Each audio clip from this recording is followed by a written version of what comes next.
In the 3rd year of my marriage to Ethan, he kissed the one that got away at a class reunion. In the clamor of a game of truth or dare, he and the former campus belle kissed in front of everyone. Watching him shield another woman with his body, kissing her deeply under the guise of a game, I suddenly realized how pointless it all was. When something gets dirty, you just have to throw it out. And so, I turned around and slept with the unattainable campus heartthrob, Adrian.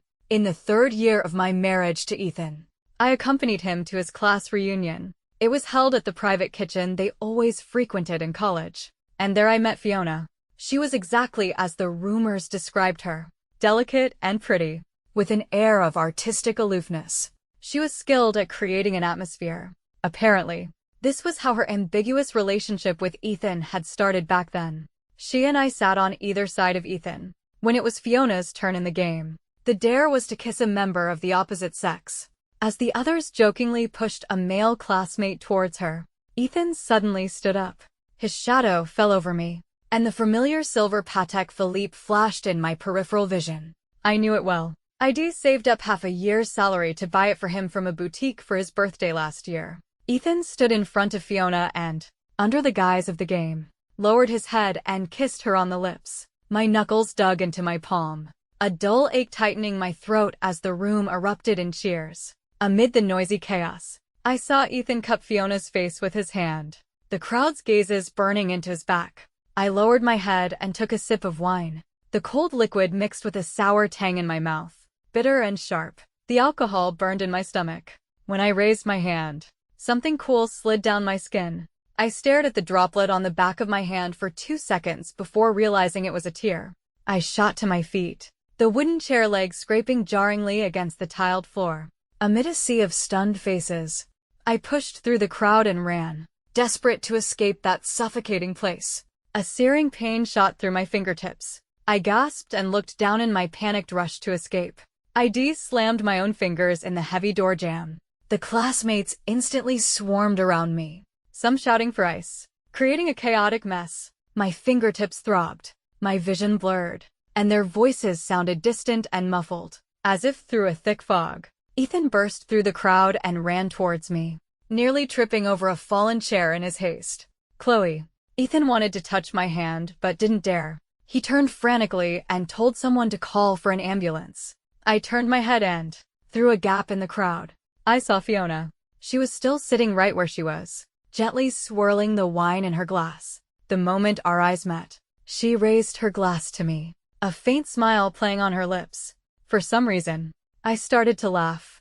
Laughing only made my hand hurt more, and the sour taste of wine rose in my throat. Everyone fell silent. Ethan gripped my wrist, his voice trembling. Chloe, don't laugh. Say something. I couldn't speak. All the hurt and anger was lodged in my chest, scratching raw at my throat. Ethan swept me up into his arms. The familiar scent of his cologne was mixed with a strange perfume. I leaned weakly against him.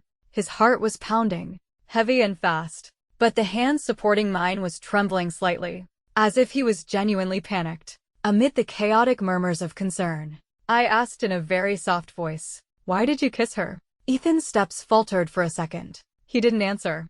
I don't know if he didn't hear me, or if he couldn't answer. When I woke up, Ethan was on the phone.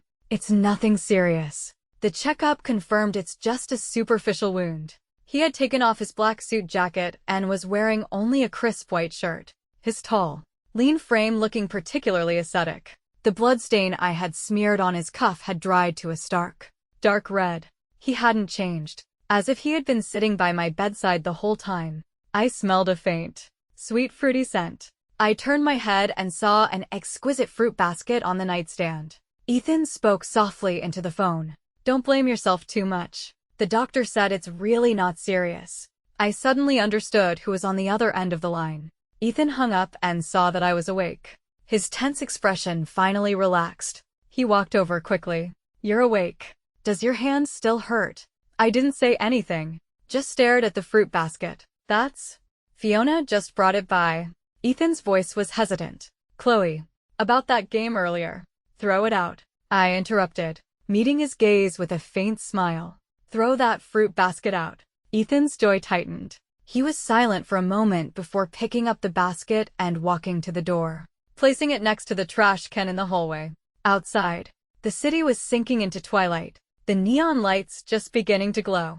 The glass reflected his cold, lonely silhouette as he returned. "Fiona and I are just old classmates," Ethan said, standing in the blurry light and shadow, his voice low and hoarse. "Chloe, I can explain." "There's no need to explain." I looked at the face that had captivated me for 3 years and said softly, "Let's get a divorce."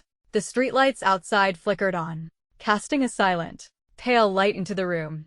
Ethan stood with his back to the light, his face obscured by shadows. "Chloe, we're really just ordinary classmates," he sighed, his voice laced with weariness. "Can you stop being so sensitive all the time?" It was strange. I felt nothing at all, just thought, what are you sighing for? Shouldn't I be the one sighing? I'm not being sensitive. A dull ache throbbed from my bandaged fingertip. I'm not asking for your permission. I'm informing you. If it's about me kissing her, I apologize, Ethan said, his tone softening. It was my fault, but in that situation, I was just trying to help her out of a tight spot. I know. I cut him off softly. It was just a game, not to be taken seriously. Right. Ethan fell abruptly silent, his brow furrowing and then relaxing as he quickly regained his usual calm composure. "You're angry right now. We won't talk about this." He turned to tidy the cabinet.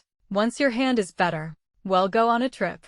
Don't you understand?" My throat was dry as I repeated myself. I said, "I want a divorce. Just because of this." A hint of impatience crept into Ethan's voice.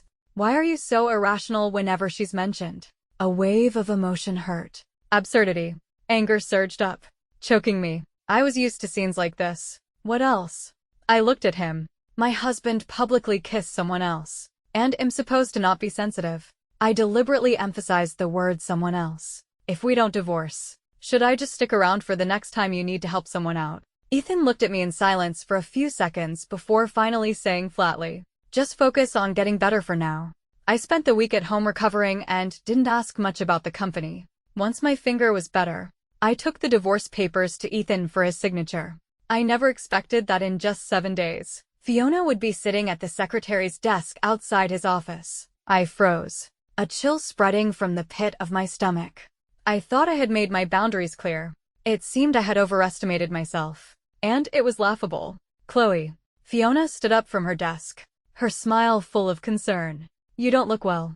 Did you have a fight with Ethan?"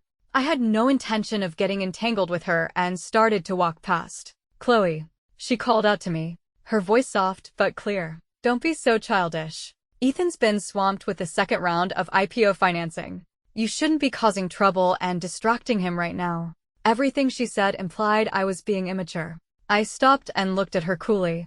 "Fiona, let's get one thing straight. I am still a shareholder in this company, and I am still Ethan's legal wife. He may have let you into this company." I paused, my voice turning cold. "But I can also throw you out." "You?" She hadn't expected me to be so forceful. She froze for a moment, then spoke with a sense of grievance. "I was just trying to give you some friendly advice. If you can't take it, why do you have to kick me out? Who would dare to kick you out?" Ethan emerged from his office, his tone carrying a weary reproach. "Chloe, stop making a scene. She's a young woman who just got divorced, with no one to rely on. Even if you don't like her, can you show a little compassion?" Watching him defend her, I almost laughed out loud. Fiona was a year older than me. That young woman line was truly something. I held up the divorce papers, my gaze fixed on him. "Ethan, I'm giving you one last chance. If you make her leave this company right now, I'll pretend these papers were never written." "Chloe." His brow furrowed tightly, his voice deepening. "Stop being unreasonable."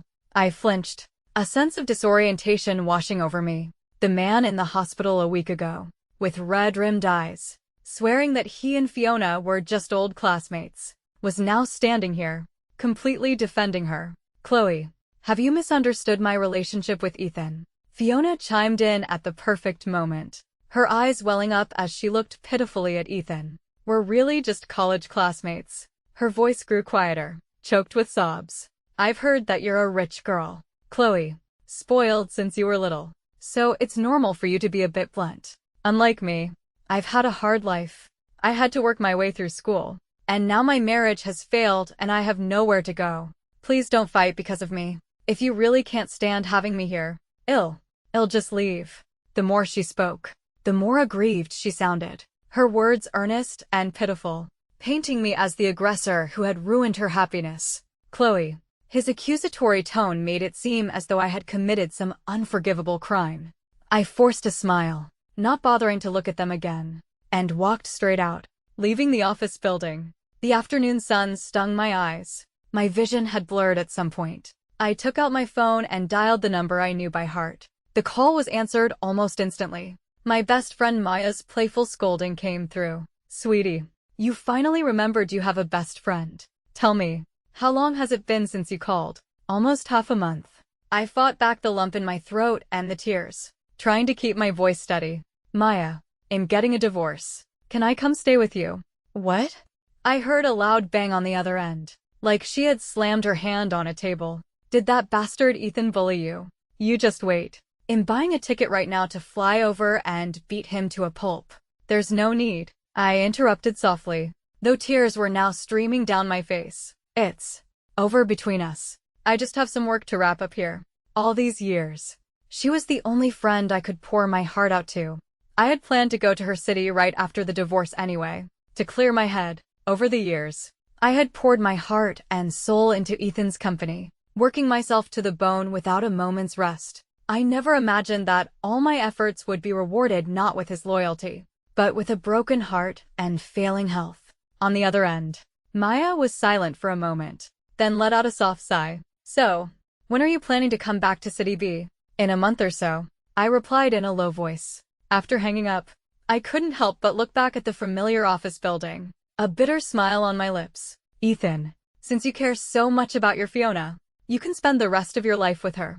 I'm done. Back home, I felt completely drained, collapsing onto the sofa in a daze. Looking back, Ethan's heart had started to drift from our marriage ever since Fiona got divorced. Every time my suspicions led me to probe his relationship with Fiona, he would frown and say with a weary tone, Chloe, Fiona just got divorced and has no one to turn to.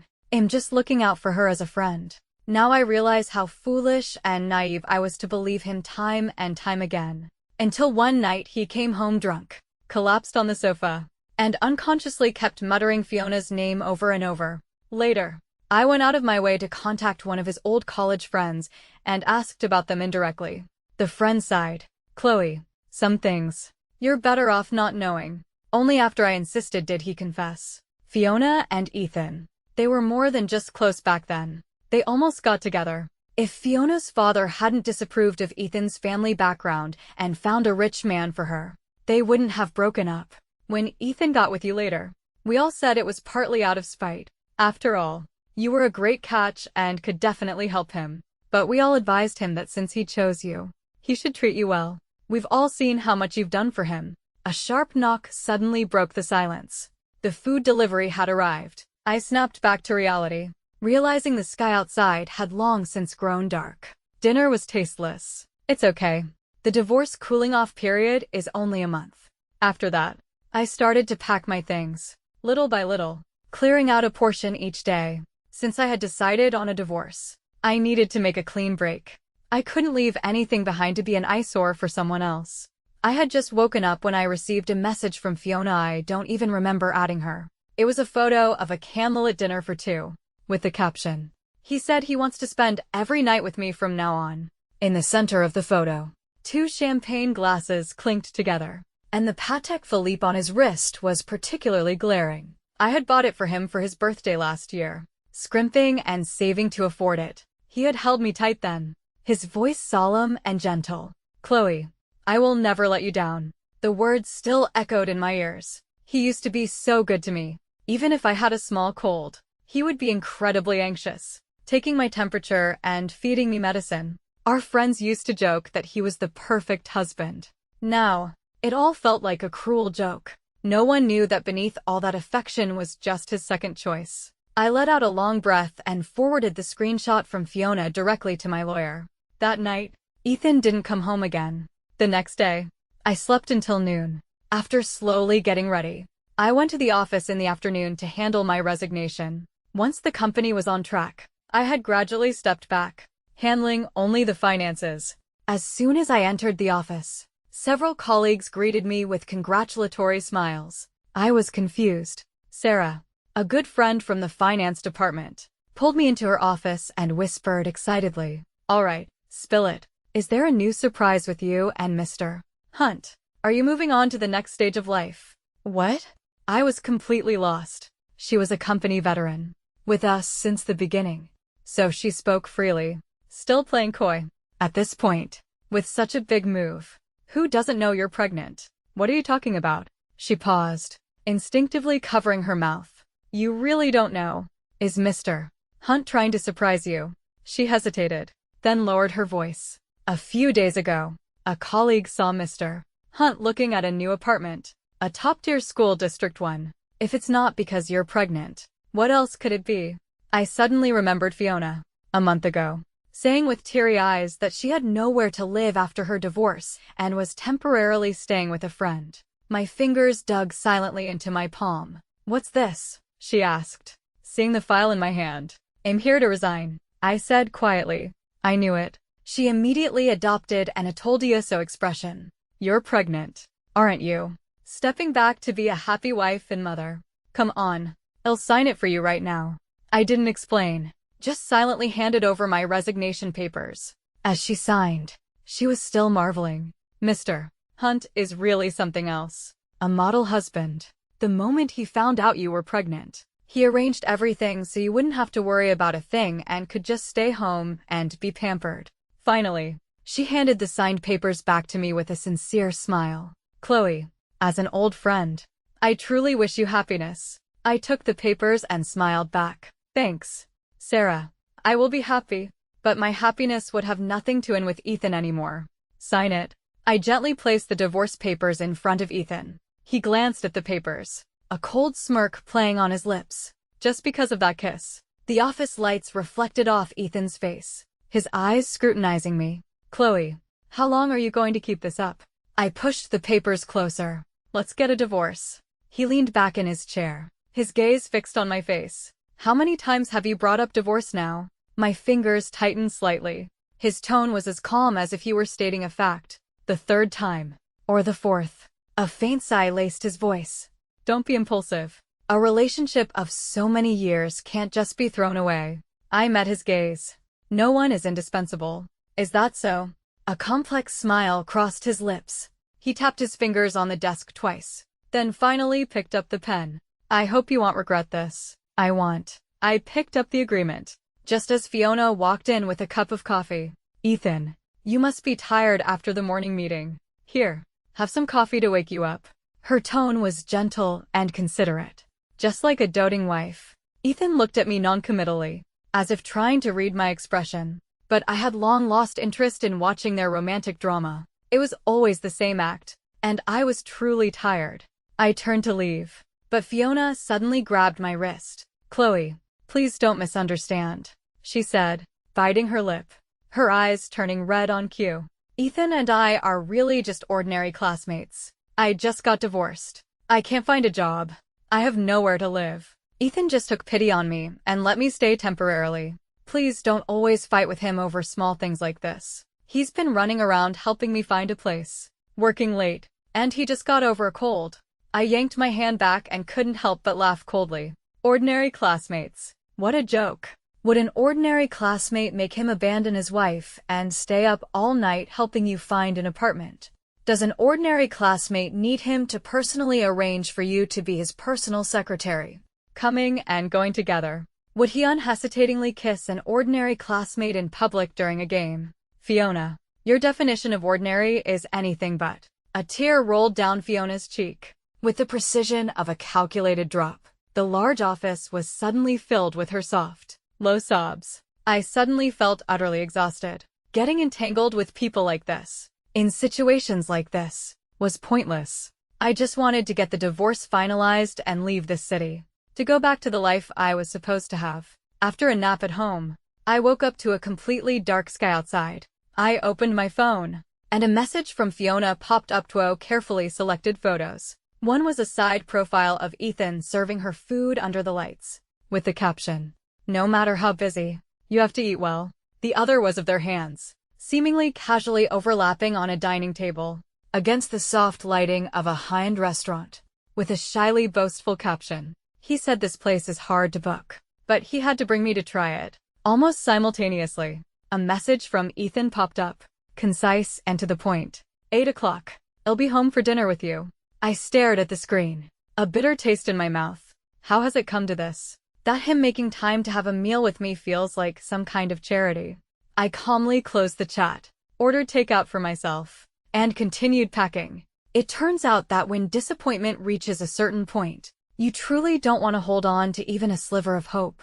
I cleared out the closet, the study, the bathroom, bit by bit, erasing every trace of my existence in this home. During a break, my phone buzzed again. It was Fiona. This time, it was a blunt and piercing message. "You see, after all these years, Ethan still can't let me go. The apartment he bought for me is even in the best school district. Speaking of which, I should really thank you for training him to be so gentle and considerate for me. From now on, his future is filled with me." Below was a photo of the new apartment's living room, exquisitely decorated with a fantastic view. In that moment, it felt like something had clenched tightly around my heart. All the love and effort I had poured into our relationship over the years, in his eyes, had been nothing more than a convenient placeholder, to be trampled on and used. The clock ticked past 8, 9, 10. Outside, the traffic flowed like a river of light, the neon signs flickering. But Ethan never showed up. He had broken his promise. Again. For several days in a row, he didn't come back once. It wasn't until my colleague, Sarah, called, worriedly telling me to be careful, that I found out the two of them had gone on a vacation to Hainan Island, under the guise of a business trip. Fine by me. It just gave me more time to pack. 7 days left in the divorce cooling-off period. I was on the phone with my best friend. She was excitedly asking about the divorce proceedings, when I was coming back to City B, and saying she wanted to introduce me to some great guys at a mixer to cheer me up. A mixer. What mixer? Before I could finish, the front door opened. Ethan stood there, travel-worn.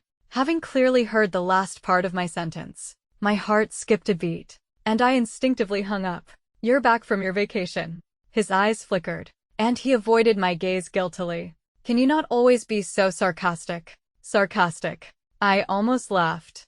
"I really don't have the energy for that." He seemed to regain some confidence, his tone hardening. "I told you, Chloe, if you're going to push for a divorce, don't regret it. This time, I'm not going to let it go so easily." I looked him straight in the eye, my voice calm. Have I ever said I regret asking for a divorce? He was at a loss for words. I shrugged indifferently and turned to go back to my room. But he suddenly stepped forward and grabbed my arm, his voice abruptly softening, with a hint of pleading. "Are you angry? Okay, it's my fault. I apologize. Forgive me this one time, please." Seeing no reaction from me, he pushed further, lowering his stance almost to a coaxing tone. "Don't bring up divorce so casually next time. It's too hurtful. If you say it again, I might actually take it seriously." He stood there, a slight frown on his face, acting as if my continued petulance would force him to end the relationship. I couldn't help but let out a small laugh, my voice softening as if in a helpless explanation. "What are you thinking? My best friend just broke up with her boyfriend and is in a bad mood, so she asked me to go and cheer her up. The mixer thing was just a joke she made to spite her ex." Hearing this, his tense shoulders instantly relaxed. He let out a long sigh and reached out to pull me into an embrace. "So that's what it was. Don't scare me like that again. No more talk of divorce. Understand?" If he had even an ounce of concern for me, if he had even once, on a whim, checked with the court, he would know that the divorce papers had already been filed, and the countdown on the cooling-off period was ticking away. There was a time when he would excitedly whisper in my ear, endlessly planning our future. We had agreed that once the company was stable and we had enough funds, we would have a child of our own. But in the blink of an eye, 3 years had passed. For a while, I even wondered if he simply didn't like children. Only now do I finally understand. It's not that he doesn't like children. He just doesn't like the idea of having a child with me. 20 minutes later, Ethan received a call from HR and finally learned that I had submitted my resignation. On the other end of the line, the HR manager complained jokingly, "Mr. Hunt, your wife Chloe has quite a temper. Resigning is a big deal, and she didn't even give me a heads up. I'm scrambling to find a replacement and handle the handover. Who else but you could put up with her?" A very faint, low laugh came from the receiver, tinged with a sort of resigned indulgence. "What can you do with someone you've spoiled since she was a child?" He paused. His tone unreadable. Was it frustration or acceptance? "I guess I'm the only one who can handle it." What was it this time? The voice on the other end asked with its usual teasing tone. She saw Fiona at the office and wasn't happy. "She's making a fuss. That's it." The person on the other end sounded a bit exasperated. "Chloe's temper. She takes things too seriously." Honestly, Ethan, it's not my place to say, but we've talked about this before. If we were choosing a wife, would all go for someone like Fiona. She's so gentle and understanding, always thinking about her man, and she'd stick with you through thick and thin. Not like the one you have now, who's always threatening to quit or get a divorce. Ethan held the phone, his gaze sweeping over the half-empty closet that had once been filled with Chloe's clothes and the various ties she had bought for him. His Adam's apple bobbed. Finally, he just said quietly, "She's the one I chose. I have to accept her as she is." The voice on the other end was still rambling. "I'm telling you, you spoil her too much. Just ignore her for a few days. I guarantee she'll come running back." I stopped listening because Fiona had messaged me again. I didn't want to read it, but I caught a glimpse of the words. "Chloe, no matter how unwilling you are, you can't use divorce to force him to come back. Do you think if you leave, Ethan will chase after you? He said a long time ago that he hates being threatened. The more you do this, the further he'll pull away." I looked at the words dancing on the screen and felt a deep wave of exhaustion wash over me. I couldn't even be bothered to lift a finger.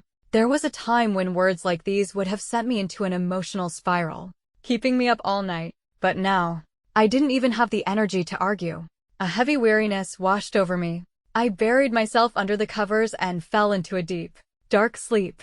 I don't know how long I slept, but I woke up with a gnawing emptiness in my stomach. When I walked out of the room, I saw Ethan emerging from the kitchen with a bowl of noodles, his tone as natural as if nothing had happened. "You're awake. Come and eat something." He put the bowl down and naturally reached out to pull me into his arms, but I subconsciously took a step back. His hand froze in midair, and his voice softened. "Still angry?" he asked tentatively. "Is it because I haven't been spending enough time with you lately? I shouldn't have been so busy with other people.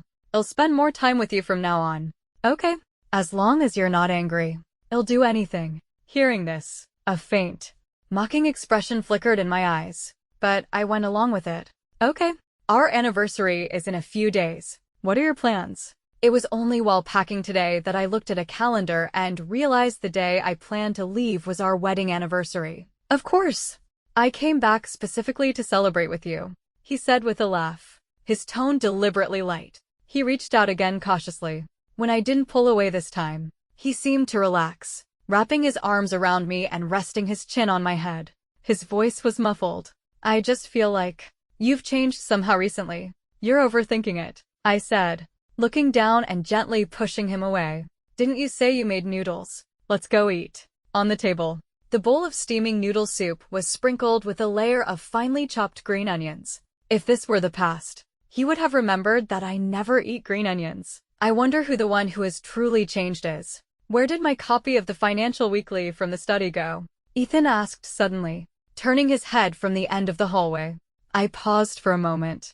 In this house, it wasn't just a magazine that had disappeared. The jackets he used to drape over my shoulders late at night, the warm milk always waiting on the breakfast table, even just the focused way he looked at me when I spoke, all of it had vanished, one by one, without a sound.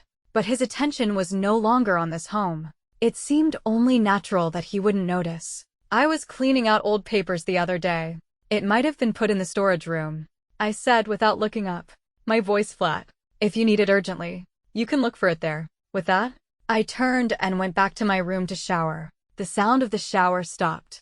I came out, towel drying my hair, and saw my phone screen glowing persistently in the dim room. It was Fiona again. I hadn't replied to any of her gloating messages from the evening, but she clearly wasn't going to let it go. The phone kept vibrating, the screen lighting up with new messages. When I didn't respond, she sent a video. The camera was shaky, as if filmed in the hallway of a private club. Ethan was leaning over slightly, carefully buttoning her coat, his movements as gentle as if he were handling a fragile treasure. At the end of the video, he naturally reached up and tucked a stray strand of her hair behind her ear. Then came a few photos. One was a close-up of Ethan's hand next to hers on a dining table, our wedding ring still on his finger. Another was in his office late at night. He was leaning back in his chair with his eyes closed, while she stood behind him, gently massaging his temples. The last one was taken in his CEO's office. The city's dazzling lights glittered outside the floor-to-ceiling windows. They stood side by side, Fiona's hand resting lightly on his arm in an intimate gesture. The small jasmine plant I had bought last year to help him stay refreshed sat on his desk next to some files, its green leaves starkly bright under the light. My knuckles turned white as I gripped the phone. Knowing he had someone else in his heart and seeing these intimate moments with my own eyes were two completely different feelings. Though the room was warm, a chill spread from the depths of my heart, freezing my limbs. I tried to smile, but when I looked in the mirror, my eyes were already red and puffy. I sniffled, but the tears weren't from betrayal. They were from the sheer absurdity of it all. Chloe had been a stepping stone for someone for so long. In all the moments I couldn't see, who knows how many shameless encounters they'd had, and this was what Ethan casually dismissed as just old classmates. He really took me for a complete fool. I quickly composed myself and started typing on my phone. Miss Fiona, are you sending these work reports so late at night because you're applying to be my personal assistant? Unfortunately, am not in need of someone to serve tea. She replied instantly. Chloe, cut the sarcasm. Ethan only married you because your family could help him. Now that the company is about to go public, you should have the decency to leave on your own. For the years you've been with him, I can have him give you $500,000 in compensation.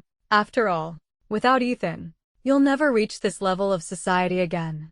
$500,000. I wonder if that's even enough to buy the limited edition handbag in my closet. I had just finished reading the message when the door was pushed open. Chloe, why did you move all my things to the guest room? Ethan stood at the door, a frown on his face. I looked up at him, my voice calm. I just resigned, so my schedule is all over the place. I was afraid of waking you up if I got up frequently during the night. His gaze flickered, and his voice softened. Have I been too busy lately, making you feel neglected? You have to tell me what's on your mind. I really was just worried about disturbing your rest, I said, looking down and adjusting the sleeve of my pajamas. Chloe. He walked over and pulled me into an embrace, his chin resting on my head. We're husband and wife. You're the person I'm going to spend the rest of my life with. You have to believe that no matter what happens, you will always be the person I cherish most. I used to believe that, Ethan. I never doubted it before. I smelled the unfamiliar perfume on him and gently reminded him. You have an early meeting tomorrow. You should get some rest. Just 5 more minutes, he said, tightening his arms, his voice muffled against my clothes. After this busy period is over, let's go on vacation to Hainan. Okay. I smiled faintly, busy helping Fiona pick out furniture, or helping her decorate her new home. Having to set up her new place while maintaining a semblance of normalcy with me must be exhausting. He looked down at my face, his voice softening. Your eyelids are a little swollen. Didn't you sleep well? Maybe. I was about to explain when his phone suddenly vibrated urgently in his pocket. He glanced at the name on the screen, immediately let go of me, and turned to answer the call. After just a few words, his expression grew tense. The early winter wind was biting, but he didn't even grab his coat, just snatched his car keys and rushed to the door. Years of habit made me call out, Ethan, your coat. But it was as if he didn't hear me. He disappeared into the elevator in an instant. The last time I saw him this flustered was when he and Fiona kissed at the reunion, and I got hurt. I stood in the shadow of the entryway, listening to the sound of the engine breaking the silence of the night. His words seemed to echo in my ears. Chloe, you're the person I'm going to spend the rest of my life with. Thank goodness this ridiculous charade was almost over. Over the next few days, I was busy packing and planning to buy some gifts for my friends and family in City B before I left. This afternoon, as I was making a list, my pen paused. I ended up lightly crossing off a day on the calendar. 2 days left until our wedding anniversary. Coincidentally, it was also the day the divorce would be finalized. I decided to cook a meal that day, to put a final period on this chapter of my life. No matter what, goodbyes should be said in person. Perhaps there was mango juice in the dessert I ordered last night, because I woke up this morning with an itchy, red rash on my neck. I suddenly remembered the year Ethan and I first got together. For my birthday, he secretly learned to bake a cake and clumsily filled it with mango slices. Not wanting to disappoint him, I took a small bite, only to have an allergic reaction that night and end up in the hospital. He sat by my bedside, holding my hand and repeating "I'm sorry." His voice choked with emotion. "Chloe, you scared me to death. I'll never let you touch anything with mango in it again. Not even a single bite." The bloodshot eyes and trembling fingers were all too real then. But what happened later? He would casually pick the mango out of a fruit salad for himself, but forget to mention the tiramisu had mango sauce. He would instinctively avoid the mango aisle at the supermarket, but couldn't remember that my list of allergens had grown. Promises might be sincere in the moment they are made, but that sincerity is often fleeting. Now, as I applied ointment to the spreading rash in the mirror, the cool mint temporarily soothing the itch, I hesitated for a moment before dialing his number. No answer. It seems Ethan is quite busy. When Ethan's assistant called me, his voice was so strained with anxiety it was almost unrecognizable. "MS. Miller. Mr. Hunt hasn't been to the office in 3 days. The RICO project needs to be signed today, or all the initial investment will be lost, and it could even affect the IPO." I held the warm phone, my fingertips turning cold. In the end, I dialed that familiar number one more time. The phone rang for a long time before he picked up, his voice deliberately cold and distant. "You keep calling me. Is there something you need?" So he had been seeing my calls, just choosing not to answer. "What have you been busy with?" "Your assistant called me. Said it's urgent." He let out a sneer on the other end, the mockery almost palpable. "What I'm busy with? You don't know." Before I could answer, he lowered his voice, his anger burning through the line.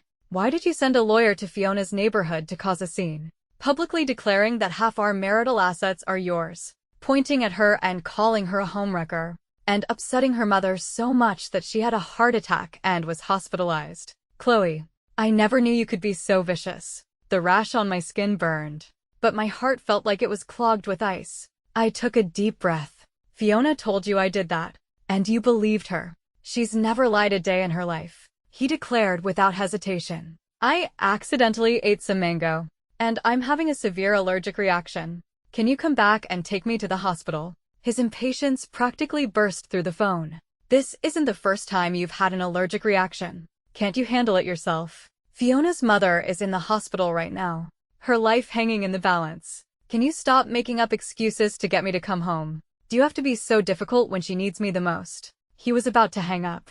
"Ethan," I called out, my voice trembling uncontrollably. "You don't care if I live or die, do you? Do you even remember that today is our 3rd wedding anniversary?" There was a moment of silence on the other end. I thought I wouldn't care anymore, but the sharp pain in my chest was so real it made my breathing shake. "You were the one who said you would come home to spend it with me. At least give this 3-year marriage a proper ending. Otherwise, all those cherished memories would seem far too cheap." After a few seconds of silence, Ethan's tone became slightly hesitant. "The anniversary. I was so busy, I almost forgot." His voice softened, with a deliberate attempt to soothe. "Chloe, I'm on my way back now. I'll have my assistant pick out your favorite jewelry from the mall." I was still holding the phone, not yet responding, when I heard Fiona's tearful voice from the other end. "Ethan, Mom's heart rate is dropping again." Ethan immediately panicked, forgetting to even cover the receiver, and hastily comforted her. "Don't be afraid. I'm here. I'll get the doctor right away. I'm not leaving." I gently ended the call, looking around the half-empty, cold home. A silent smile touched my lips. Outside, the night deepened, and the neon lights cast shifting shadows on the ceiling. All night, apart from his assistant delivering a new Gucci necklace, there was no other sound. Ethan was not coming back. At 4 in the morning, the phone screen lit up in the darkness. "Chloe, Fiona's mother is in critical condition. I have to stay here. I'll be back as soon as it's light out." Well, make up for the anniversary. Wait for me. I stared at the message for a long time, then got up and threw the cold dinner from the table, along with the small anniversary cake and the last shred of hope that message had brought, into the trash. I stepped into the bathroom and let the hot water wash away all the exhaustion and traces of the past. Then, I picked up my phone and blocked and deleted all of Ethan's contact information. Finally, I took the 2 suitcases that had been packed and waiting by the wall, walked out the door without a backward glance, hailed a taxi, and headed straight for the airport. Ethan, this time, I won't be waiting for you anymore. Every trace of me, along with my very person, will disappear from your world before the dawn. When Ethan got the call from his assistant, he had just managed to get Fiona to fall asleep. The hospital corridor was silent in the early hours, and the sudden ring of his phone made him instinctively frown. He quickly lowered the volume, afraid of waking the sleeping figure in the bed. Seeing his assistant's name on the screen, he tiptoed out of the room, closing the door gently before answering. Mr. Hunt, MS. Miller sent a package to the office. It's been marked as delivered. Ethan's frown deepened. He habitually reached for a cigarette, but his pocket was empty. What kind of package needed to be sent to the office? He asked in a low, raspy voice. It's a document package. The sender noted it as personal items. The assistant paused. MS. Miller also called half an hour ago to confirm if you had received it. Ethan's fingers tightened around the phone. A strong sense of unease suddenly gripped him. Chloe never brought her personal matters to the office. He turned to head for the elevator, but the room door creaked open. Fiona stood there, leaning against the frame, her face pale. Ethan, are you leaving? My mom's not out of danger yet. I'm scared. Looking at her fragile expression, Ethan was reminded of their college days. They had been in love, but Fiona's father had disapproved of his humble background and had torn them apart. In their senior year, her father had even tried to force her to marry a 40-something businessman from Hong Kong. He had knelt outside her family's home and sworn never to see her again, just to spare her from having to drop out of school to get married. But after graduation, she was still arranged to marry an American-born Chinese who had studied abroad, only to be abandoned in the end. Now, Fiona's tearful eyes overlapped with the memory of the young girl he was forced to leave.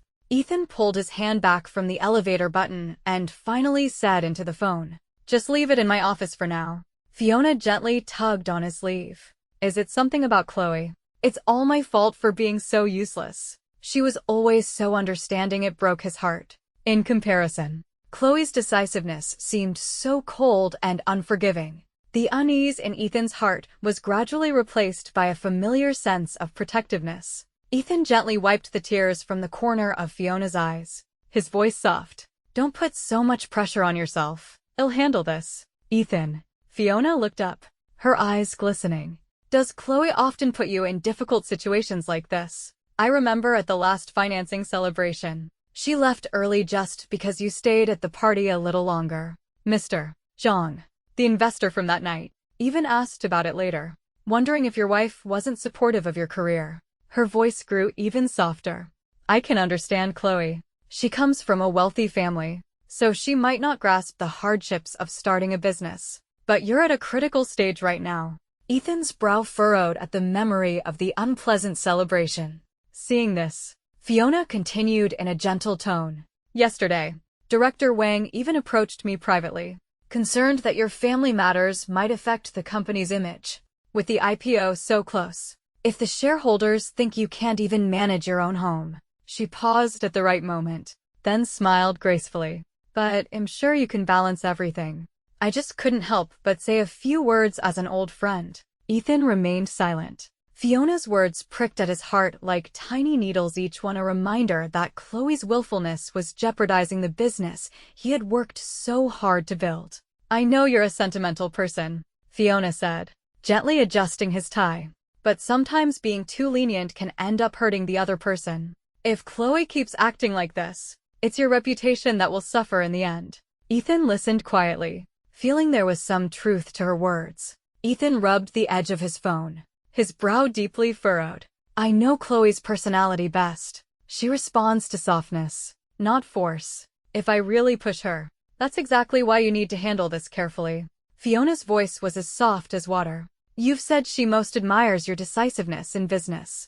But if you're so indecisive about your own relationship, won't that just disappoint her more? Seeing Ethan's expression soften, she continued persuasively. Besides, have you forgotten why she was angry last time? It was because you were so accommodating to her in front of a client that Mr. Zhang privately joked about you being whipped. If you back down again this time, how will you maintain your authority in the business world? Ethan remembered Mr. Zhang's mocking gaze at the last reception, and his knuckles turned white. I understand you're a person of deep feelings. Fiona softened her tone at the right moment. But true love shouldn't be about one-sided compromise. If she can't even wait a few days for you, how can she talk about spending the rest of her life with you? The sound of the morning shift nurse's footsteps echoed from the hallway. Ethan looked at the flickering indicator light at the end of the corridor and suddenly remembered Chloe once saying she loved how decisive he was at work. You're right, he finally said, releasing his tight grip on the phone.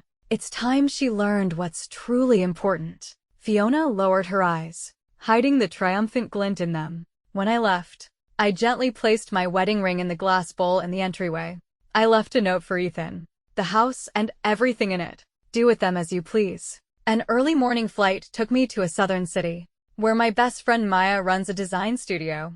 It was the perfect place to clear my head. Maya dragged me to an art exhibition, and in the evening, we met up with a few old friends at a quiet bar. After a few drinks, the atmosphere warmed up. Maya suddenly nudged my elbow and motioned towards the entrance. Chloe, look who's here. I looked up and saw a tall figure in a dark gray coat walking in. A few old classmates had already surrounded him. Adrian, you're a busy man. What brings you here? I was meeting a client nearby and heard you all were here. Just came to say hello. Adrian's voice was deeper than I remembered. His gaze swept over the crowd, finally landing on me. Maya leaned in and whispered, I heard he just came back from abroad last month. He's a partner at his own law firm now. Then she raised her voice. Mr. Thorne, would you mind giving Chloe a ride back to her hotel later? I have to get back to the studio to finish a project. Adrian walked through the crowd, a sliver of an exquisite watch visible at his cuff. He looked at me, his eyes gentle. My car is just downstairs. It's no trouble. Then it's settled. Maya happily clinked her glass against mine and whispered, Remember, he wrote you a love letter in college. He's even more charming now. I looked at Adrian's well-defined profile under the lights and suddenly remembered that summer during our sophomore year, when he had slipped me a mint-scented letter in the library. That's all in the past, I said softly. The past can be a new beginning. Maya winked. Ethan didn't know how to cherish you. Someone else will. Just then, Adrian turned his head, and our eyes met across the room. He raised his glass in a silent toast, a faint smile on his lips. Adrian pulled the car up under the hotel's canopy. I unbuckled my seatbelt, my fingers lingering on the clasp for a moment. Thank you for the ride. It was on my way, he said, one hand on the steering wheel, his face flickering in the neon lights. As I opened the car door, a gust of wind and fine rain hit my face. Ethan's words, "Who would want you after me?" suddenly echoed in my ears. I turned, holding onto the door, my voice so soft it was almost lost in the wind. "Wanna come up for a coffee?" The elevator ascended slowly, the mirrored walls reflecting our distant figures. As the numbers reached 12, Adrian suddenly reached out and braced his hand against the mirror behind me. "Chloe." The way he said my name trembled with a sigh. "I'm not letting you go this time." The red light of the security camera blinked in the corner. I tilted my head up to meet his kiss, which tasted of rain and mist. It turns out that when someone kisses you, cupping the back of your neck so carefully, your eyelashes really do get damp. You've been photographed by reporters before. I turned my head to avoid his gaze, but he gently wiped the corner of my lips with his thumb. "Then let them write," he said, taking off his glasses and putting them in his pocket, the temple piece catching in my hair. "Top lawyer's late-night rendezvous with mystery womanies, that a juicy enough headline." As the door closed, he pinned me against the oil painting in the entryway, the irises in the frame trembling with emotion. "You can still call it off," he breathed, his hot breath pausing at the first button of my shirt. I pulled off his tie and wrapped it around my hand. "Getting cold feet isn't a good habit, counselor," he chuckled, the vibration in his chest resonating in mine. I should have kissed you like this 7 years ago in the law school library. As morning light streamed into the room, I stared blankly at the wrinkled sheets. Adrian walked in with a glass of water, the collar of his shirt still showing signs of last night's passion. "What are you smiling about?" he asked, sitting on the edge of the bed, his knuckles brushing against the red mark on my collarbone. I buried my face in the pillow and muffled a laugh. "Counselor, have you been living in a monastery all these years?" He paused, the eyes behind his lenses darkening slightly. "Work's been too busy. I haven't had time to think about these things." My laughter died. I looked at his focused profile as he adjusted his cuffs and suddenly remembered Ethan's casual excuse after he cheated. A man has his needs. Tears fell without warning, landing on the back of his hand like small, hot circles. "I'm sorry," I said, frantically trying to wipe them away. "I shouldn't have dragged you into this." "Chloe." He said my name, his eyes, now without glasses, looking especially deep. "Do you know which lawyers take on the most divorce cases?" I shook my head, stunned. "People who spend their time picking up the pieces in the ruins of relationships are the best at building walls," he said, wiping a tear from the corner of my eye with his thumb. "But last night at the bar, watching you talk about your divorce as calmly as if you were ordering a drink, I suddenly wanted to tear down the walls I've built." The sound of the morning tram clanged outside. He leaned down and placed a kiss on my damp eyelashes. "So, you didn't drag me in." I'm the one who willingly jumped. Perhaps because of the emotional toll of the situation with Ethan, combined with the sudden physical exertion, I slept exceptionally soundly. It wasn't until the shrill ring of the phone pierced my dream that I groggily opened my eyes. A full 10 hours had passed. It was Sarah from my old company. As soon as I answered, she said, "Chloe, who was the man who answered your phone earlier?" He sounded quite composed. I lay on the bed, shifting into a more comfortable position, and looked at the warm winter sun outside. "That must have been Adrian."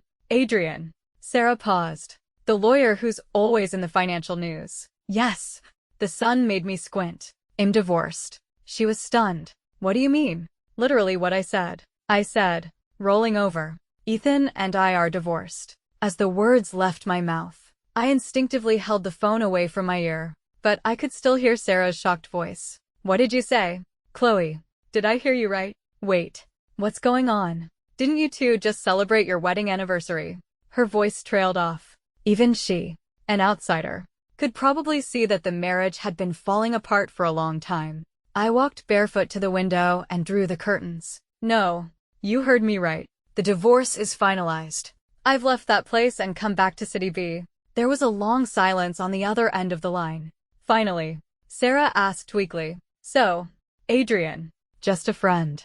I cut her off softly. "An ordinary friend." Sarah couldn't help but ask, "You and Ethan, you just divorced? Just like that?" "Yes, we did." He had probably been waiting a long time for me to be the one to bring it up. He's probably with Fiona now, picking out wedding dresses. Finally able to be with his one that got away in the open. Sarah sighed. "Well, all those 3 years you put in, do you regret it?" I did, but not anymore. No one wants to be someone else's second choice. But after talking with Adrian on the way home, I've come to terms with it. For some reason, his words from this morning, "I'm the one who willingly jumped in," echoed in my mind. The lingering resentment in my heart was soothed. I said softly, "And besides, I won't get lost on the path I'm on now." Whether it was out of a desire to try again, or a long-standing friendship, Adrian and I both knew what this new beginning meant. Neither of us would take it lightly, nor did we dare to. Sarah sounded relieved on the other end. "Chloe, no matter what you choose, I just hope you'll be happy from now on." "I will be," I replied softly, looking at the brightening morning sky. I suddenly thought of something. "By the way, I haven't seen Ethan for the past few days, and I left in a hurry today. There's something I need you to do for me." "Of course," Sarah agreed readily. "Anything I can do to help. My shares in the company. Could you help me get them back when you have a chance?" I had actually only remembered this after I got home. Those shares were from the capital I had invested in the company's early days. Although Ethan had joined the management team after we got married and the agreement gave him voting rights, I had handled every round of financing, dilution, and capital increase on my own. I had once naively believed that having our names side by side on the share agreement would bind us together for life. Now that we were separated, It was best to sort out these business entanglements. After hearing the full story, Sarah readily agreed. Don't worry, I'll take care of it on Monday. I'll bring the supplementary share agreement materials with me when I deliver them to you next week. On Monday morning, Sarah called Ethan directly, having been hounded about work for days. Ethan's tone was sharp. Sarah, calling so early on a workday to chase a debt. Are you at the office or the hospital? Sarah got straight to the point. There was a moment of silence on the other end. Sarah couldn't resist a sarcastic remark. Still with Miss Fiona. You and Chloe were married for 3 years. Does that mean nothing to you? Sarah, you've always been professional. Why are you acting like Chloe now? Ethan's voice was hard. Our private matters are none of your concern. Sarah laughed in exasperation. Private matters? You probably don't even know where she is, do you? Thinking of all the late nights and social obligations Chloe had endured for the company, Sarah's tone grew sharper. Are you just going to cast her aside now that the company is about to go public? Ethan was furious. What has she been complaining to you about now? Is it because I didn't come home on our anniversary? Anniversary? Sarah was incredulous. The woman was about to sell her shares, and he still thought this was just a marital spat. Ethan scoffed. What else? It's not like she can actually go through with a divorce. Sarah fought the urge to curse him out. I'll be at your office building in half an hour. Bring Chloe's company share documents with you. The red car screeched to a halt. Ethan was impatiently checking his watch. Sarah got out of the car and held out her hand. The company's share certificates. Ethan frowned. What do you want these for? Chloe said it's her rightful share of the marital assets. Sarah said, her face expressionless. Since you're divorced, the shares naturally need to be divided. Ethan's face changed drastically. Divorced? I haven't even signed anything. How can she unilaterally divorce me? Ethan, out of respect for our years of working together, I won't be harsh. Sarah looked him straight in the eye. But I advise you to be decent about this. Since you've done something despicable, you should let go gracefully. Despicable. Ethan frowned. What else? Sarah's anger flared. Did you think you could hide your affair with Fiona under the guise of old classmates and get away with it? The whole company can see it spends half the day in your office and comes out covered in hickeys. We're all adults here. Don't tell me you were just chatting. Hickeys. Ethan was stunned. Sarah couldn't be bothered with his denials. Since Chloe had moved on, there was no point in her saying more. All she wanted now were the share documents. Cut the crap and give me the papers. Let Chloe come and get them herself, Ethan said, clutching the file. He felt a vague sense of unease this time. It seemed Chloe wasn't just throwing a tantrum. She really didn't want him anymore. If he cut this final tie, he would lose her completely. She can't come, Sarah said coldly. Why not? Ethan reached out. Let me use your phone. I'll call her. He thought that all Chloe needed was an olive branch. If he offered it, they would make up, just like they had after countless arguments before. Don't you have your own phone? She's blocked all my numbers. Fine. I'll just go home and talk to her. Ethan completely lost his composure. An unprecedented panic seized his heart, making it difficult to breathe.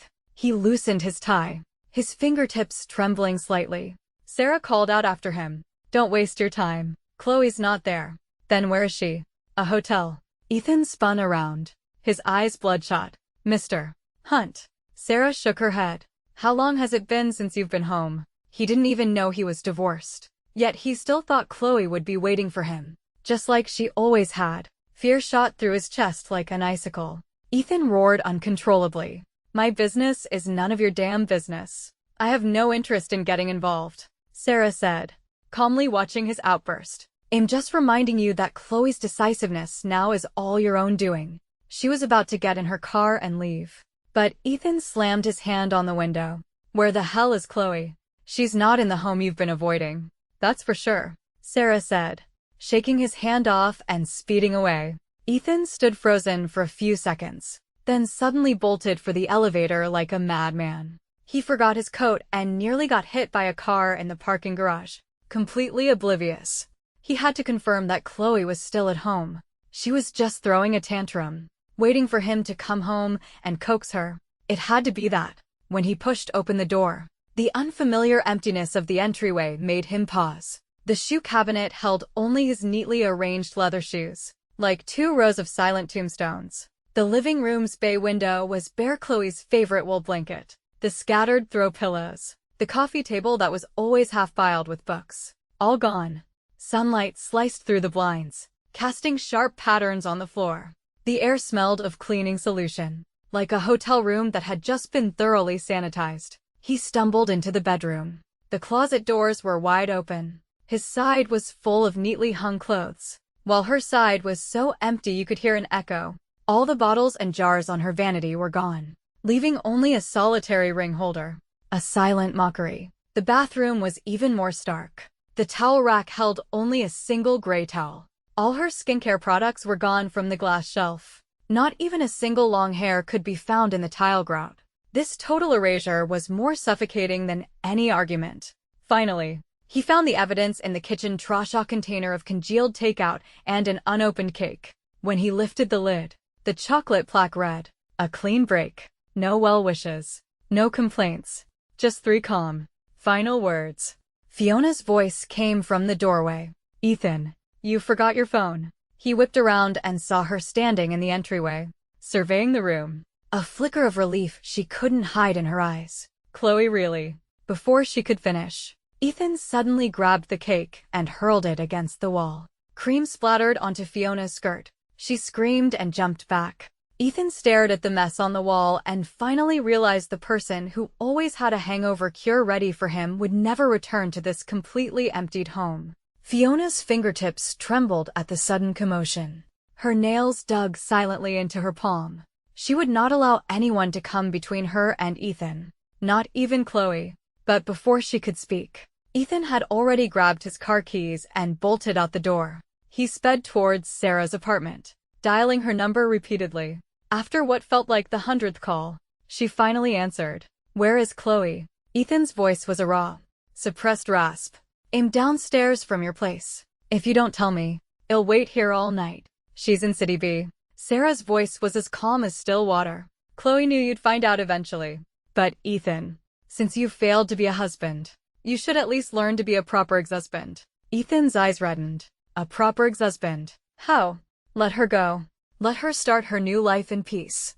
"I can't." He couldn't. Chloe was like the air he breathed, taken for granted when present. But its absence made it hard to even breathe. Everything in the world could be replaced, except for the Chloe who always had a warm cup of tea ready for him when he was tired. There would never be another. Sarah was silent for a moment before finally saying softly, "It doesn't matter if you can't. Chloe is already in a new relationship." "That's impossible." Ethan's voice shot up. How could she possibly move on so quickly? A very faint sigh came from the other end of the line. "Ethan, the man I used to know was never one for self-deception." With that, the call ended. Ethan returned home, dazed, and began to mechanically pack his things. Seeing this, a small smile touched Fiona's lips. "Ethan, why bother packing? I can move in and take care of you. Every corner of this place is filled with Chloe's efforts." Ethan paused. "If you move in, it will only hurt her more. And why do people say you always come out of my office with hickeys? We never did anything." Fiona's expression stiffened. Maybe they saw wrong. I'll go to the office tomorrow and explain it to them." Ethan didn't press the matter further. He picked up his suitcase and walked to the door, then suddenly turned back. "Are you still here?" Fiona suppressed her annoyance and said softly, "Are you going on a business trip? Let me come with you." "No need." When Sarah called, her voice was still thick with lingering disbelief. "Ethan saw the divorce certificate you sent to the office today. He looked like a complete wreck. His tie was crooked. His suit was wrinkled. And he asked me why you were so insistent on divorcing him." She paused. "I asked him, 'Don't you know the answer to that yourself?' Then I showed him all those intimate photos from Fiona's social media and told him that at this point, no one could pretend not to see what was going on. He stared at the phone for a long time and said he had never seen those photos before." Maya sighed. "Honestly, he didn't look like he was faking it. I have a feeling he might go to City B to find you." "It's not a feeling," I said softly, looking at the familiar figure outside my window. "He's already here." After hanging up, I pushed open the glass door. The night wind swept past my feet, carrying fallen leaves. Ethan stood under a streetlight. His shadow stretched long. He looked genuinely haggard. The stubble on his jaw was a faint gray, and the once crisp suit now hung loosely on his shoulders. Chloe. His Adam's apple bobbed, his voice hoarse. Can I have a word? I looked at his wind-tousled hair and suddenly remembered him waiting for me outside the office building 3 years ago after a late night of work. Except back then, his eyes still had a light in them. Ethan really did look terrible. His eyes were sunken, his shirt collar was askew, and his usually perfectly styled hair was now a mess on his forehead. He looked nothing like the successful executive he was. Chloe, who is this? Adrian walked over, briefcase in hand, his sharp gaze sweeping over Ethan. An old acquaintance. I replied softly. Do you need me to stay? Adrian handed me a warm cup of coffee. This gentleman seems a bit unstable. I shook my head. No need. You can go on to the firm. As I passed Ethan, he suddenly grabbed my wrist. The cold touch startled me. Chloe, I have an appointment with the landlord to sign the lease, I said, gently pulling my hand away. We can talk later. 2 hours later, after I had finished with the paperwork, the figure under the sycamore tree was still there. Adrian had returned and was standing a short distance away. Need legal assistance? Don't worry. I smiled at him, just tying up some loose ends. When I led Ethan into the corner cafe, the plate glass window reflected his stumbling steps. You at least owe me an explanation, he said, his voice raspy. The divorce papers are very clear. Is it because of Fiona? He looked up sharply. That was all just for show. Let's just say it was. Do you have any idea what this means? We were the ones who agreed to take the company public together. You just up and left without even talking to me. He suddenly choked up. Chloe, what did these 3 years even mean to you? Outside, sparrows were pecking at breadcrumbs, watching them squabble. I remembered how we had once stood side by side feeding pigeons when we first moved into our marital home. What did it mean? How absurd. I looked at him calmly. You're my ex-husband. And since you're my ex-husband, which city I choose to live in doesn't seem to require your approval. Why? He looked up sharply. Is it because of Adrian? I took a sip of my coffee. Ethan, you've spent too much time with Fiona. You've picked up her talent for making baseless accusations. I was about to grab my bag and leave when a trembling hand seized my wrist. 3 years. 3 whole years. His eyes were red-rimmed. Just because of Fiona, you're going to negate everything we had. The truth is, you were tired of it all, weren't you? You wanted to leave me all along, didn't you? Chloe, how could you be so cruel? His voice was choked with sobs. When the company was just starting out, I worked until midnight every day, always thinking that once we went public, I'd take you to see the northern lights in Iceland. Even when I was drinking so much for work that I got a bleeding ulcer, all I could think about was you in your wedding dress. The day you had your allergic reaction last week.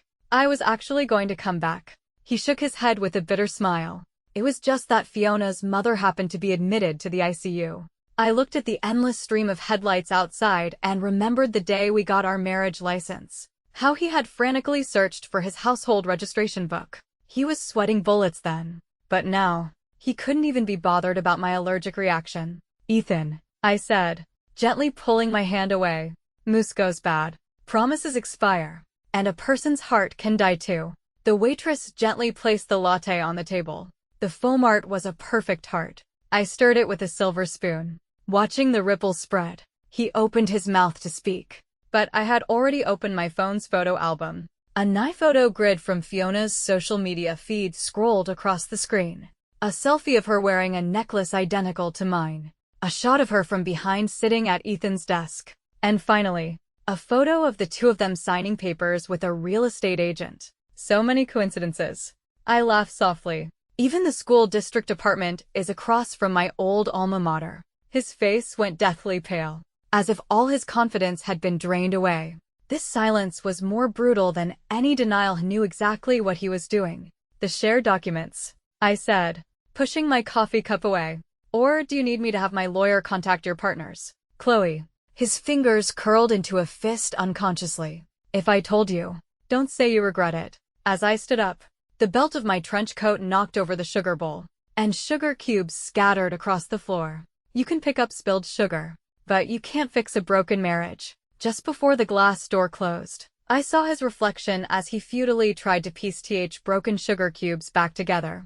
Just like how he would never understand that some things once broken, are broken for good. Trust is like crystal. When it's whole, it's clear and flawless. Once it shatters, even if you try to glue it back together, the cracks will always be there, stinging your eyes every time the light hits them. Day after day, suspicion would have slowly eaten away at the last bit of warmth, turning once close people into unrecognizable strangers. That kind of future was never part of my life plan. Ethan's trembling fingers lingered on the share documents for a long time before he finally pushed them over. I took them crisply. The moment the papers left his hand, he seemed to deflate, sinking into the sofa, his eyes vacant as he watched me put the documents away. "Ethan," I said, adjusting the cuff of my trench coat, "there's no need for us to contact each other again. I don't want my future partner to have any unnecessary misunderstandings. The most graceful farewell to an ex is to disappear completely from each other's worlds." Ignoring the sudden contraction of his pupils, I turned and pushed open the glass door. The early winter night wind bit at my neck, but it was incredibly clarifying. As I looked up, I was surprised to see a familiar black car parked under the streetlight. Adrian was leaning against the car door, the red tip of a cigarette glowing in the darkness. When he saw me, he casually stubbed it out and unwound his own cashmere scarf. "City BS winter is colder than I thought," he said, wrapping the still warm scarf around my neck with a practiced ease, as if he had done it 100 times before. I looked at the frost on his eyelashes and suddenly remembered a snowy night 3 years ago when Ethan had waited for me downstairs just like this. Except back then, he was holding a cup of milk tea that would quickly grow cold, not a scarf that could warm me through the entire winter. The next time I saw Ethan was at a gala on the top floor of the International Finance Center. The city's elite circle was as small as an island, and I just happened to witness that island sink. I was discussing the structure of a new fund with an investor when the sound of shattering glass suddenly came from the terrace. Ethan was grabbing a strange man by the collar, his suit wrinkled like a pickle, his tie hanging askew. "Oh my God," Maya whispered. "Isn't that the financial advisor Fiona has been inseparable from lately?" Murmurs spread through the crowd, and countless curious eyes were reflected in the rims of champagne glasses. "I heard he charges by the hour. More than an investment banker. Can the Hunt Corporation still afford him after their IPO failed? It's probably a personal expense for Miss Fiona. Look, the man's cufflinks are limited edition Van Cleef Arpels." I was swirling the ice in my whiskey when a scream cut through the noise. Fiona, in her 4-inch heels, rushed over, her crocodile leather handbag slamming into the financial advisor. "Who gave you permission to touch my trust fund?" Ethan grabbed her wrist. "You dared to embezzle the project's security deposit." In the scuffle, Fiona knocked over the dessert table, and macarons rolled everywhere. "Call security. Call security," Fiona shrieked, collapsing into a pile of cream. As I walked over, my heel crushed a raspberry tart. "Do you need help contacting your risk management department?" I asked, splashing my whiskey onto the red wine stain on Ethan's shirt. "To get the stain out." He looked up, his pupils contracting violently. The wedding ring on his finger glinted under the lights. The inside was still engraved with the intertwined wheat sheaf design I had created. Fiona suddenly grabbed the hem of my dress. "Chloe, you bitch. You set me up." I leaned down, pulled my dress free, and whispered in her ear, "The way you used to come out of Ethan's office with self-inflicted hickeys to make me divorce him wasn't that a setup too? This is just tit for tat." As I turned away, I heard Ethan roaring into his phone. "Freeze all associated accounts immediately." I stepped into the elevator and sent a message to Adrian. "Miss Fiona's financial advisor is quite professional. He deserves a Best Supporting Actor award."